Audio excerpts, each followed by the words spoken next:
অবহেলিত, নদী ভাঙ্গনের শিকার, তাদের এখানে কর্মসংস্থান নেই, তারা কৃষি নির্ভরশীল। এর জন্যে আমি মনে করেছি যে আপনাদের সাথে যদি আপনাদের সহযোগিতা নিয়ে যদি আমি এই জেলাকে কিছুটা হলেও কর্মসংস্থান এবং এই পর্যায় থেকে উত্তরণ করে উন্নয়নের দিকে নিয়ে যেতে পারি, সেই লক্ষ্যে আমি এখানে এসেছি। ফ্যামিলি কার্ডের মধ্যে আমাদের নেতৃবৃন্দকে সম্পৃক্ত করবেন, কৃষক কার্ডের মধ্যে আমাদের নেতৃবৃন্দদের পরামর্শ নিয়ে তাদেরকে সম্পৃক্ত করবেন, এবং আমাদের যে এখানে ডিপ টিউবওয়েল আছে সেটা আমাদের উপজেলার যে নেতৃবৃন্দ এই পলাশবাড়ি উপজেলার যে নেতৃবৃন্দ আছেন, এখানে আমাদের আজাদ ভাই আছে, আরো অন্যান্য নেতৃবৃন্দ আছে, সভাপতি সেক্রেটারি, তাদের যে তালিকা দিব সেটা আপনারা বাস্তবায়ন করবেন। গাইবান্ধা সদর উপজেলা, ফুলছড়ি উপজেলা, সাতরাঙ্গা উপজেলা, সুন্দরগঞ্জ, পলাশবাড়ি উপজেলা, যেমনি করে এই উপজেলা,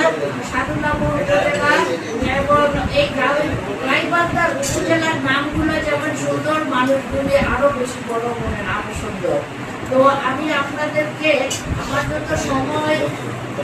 কম, সেজন্য আমি বলতেছি যে আমাদের থানা নির্বাহী অফিসার তিনি একটা মেডিকেল কলেজের যে কথাটা ব্যক্ত করেছেন আমার কাছে, আমি অলরেডি সেটা ঘোষণা করেছি প্রতিটা উপজেলায় যে গাইবান্ধা জেলাতে একটি মেডিকেল কলেজ করার জন্য আমার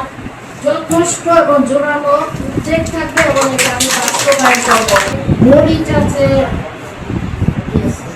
আচ্ছা, এগুলোকে যাতে আমরা উৎপাদনমুখী করতে পারি, বাজারজাতকরণ করতে পারি, অর্থনৈতিকভাবে যাতে এই জেলার মানুষ কিছুটা স্বাবলম্বী হতে পারে, এই কৃষি পণ্যগুলো সংরক্ষণ করার জন্য একটি হিমাগার করার আমি একটা উদ্যোগ নিয়েছি, চিন্তা করেছি। অলরেডি আমি এই বিষয়গুলো আপনি ছিলেন কিনা জেলা প্রশাসনের কাছে বলেছি, এবং তাকে বলবো প্রস্তাবনা এবং প্রজেক্ট প্রোফাইলের মাধ্যমে আমার কাছে যাতে পাঠায়, আমি বিভিন্ন সংশ্লিষ্ট মন্ত্রণালয়ে যে এই আবেদনগুলো দিব এবং তা বাস্তবায়ন করার চেষ্টা করব।